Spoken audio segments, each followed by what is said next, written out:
This film is dedicated to those who held the line when telling the truth came at a cost. Dr. Eric Westman, Dr. Ken Berry, Dr. Jason Fung, and to others who chose to speak when silence was safer. Special thanks to Kevin Rutherford from Let's Truck Radio for reaching truckers when few others did. This is Holding the Line.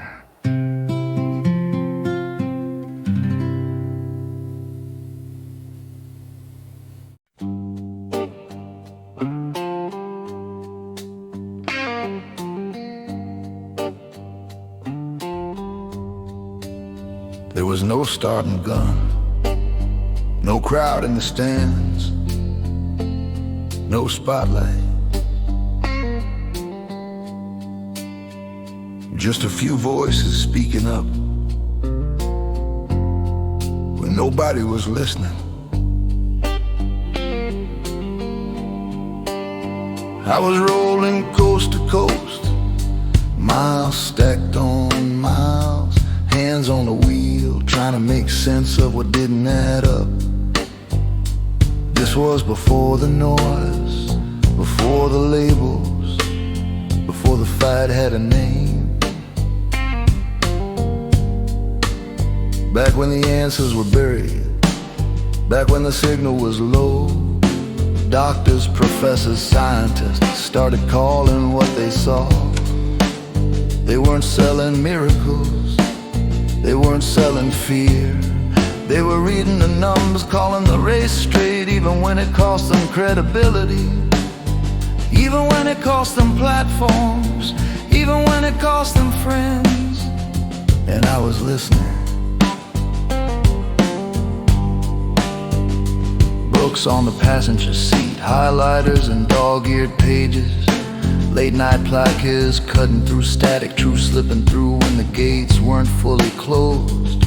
Eat the fat keto clarity, long talks about insulin, about metabolism, about what the body actually does when you stop feeding the fire. Westman, Berry, Fung, more. They didn't shout, they didn't hype, they didn't promise easy. They just told the truth and took the punches.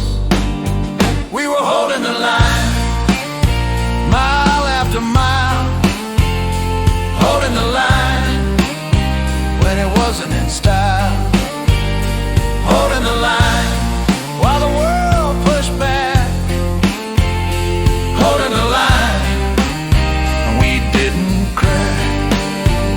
It wasn't called keto back then, wasn't boxed, wasn't branded. Low carb living adjusted to what your body needed. Before corporations moved in, before labels got slapped on junk, before keto meant anything except eating real food and letting your body breathe, Atkins got diluted, keto got watered down, the message got buried under shiny packaging, but the principles stayed clean. Paleo first, then keto locked in, and the weight started falling like it had been waiting. 367 down to 215, year and a half, no shortcuts, no tricks. I felt indestructible, like nothing could touch me, like the road finally made sense, and Lil Stang was there. Didn't need to understand the science, just made sure I ate right, made sure I slept, made sure I kept going. Lil Stang and Alibi, side by side, the world wide open, moving forward together.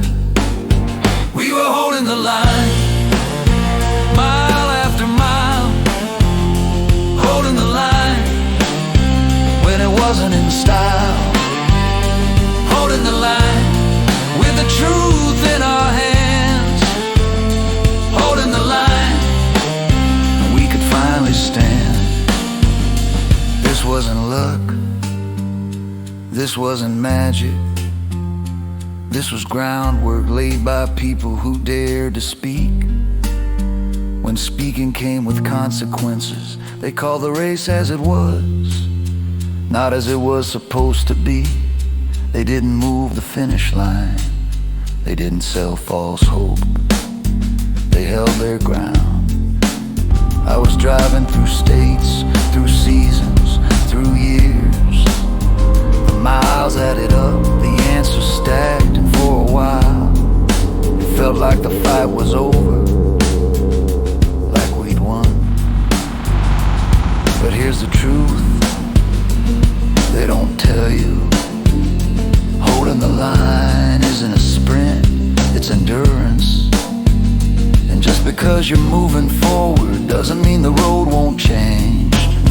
We were holding the line through the climb and the fall, holding the line through the silence and noise, holding the line because someone had to, holding the line for the ones coming through. This was chapter 3, the part where it worked, the part where belief felt solid, the part where the truth ran free for a while. But the race wasn't over, and the line still had to be held.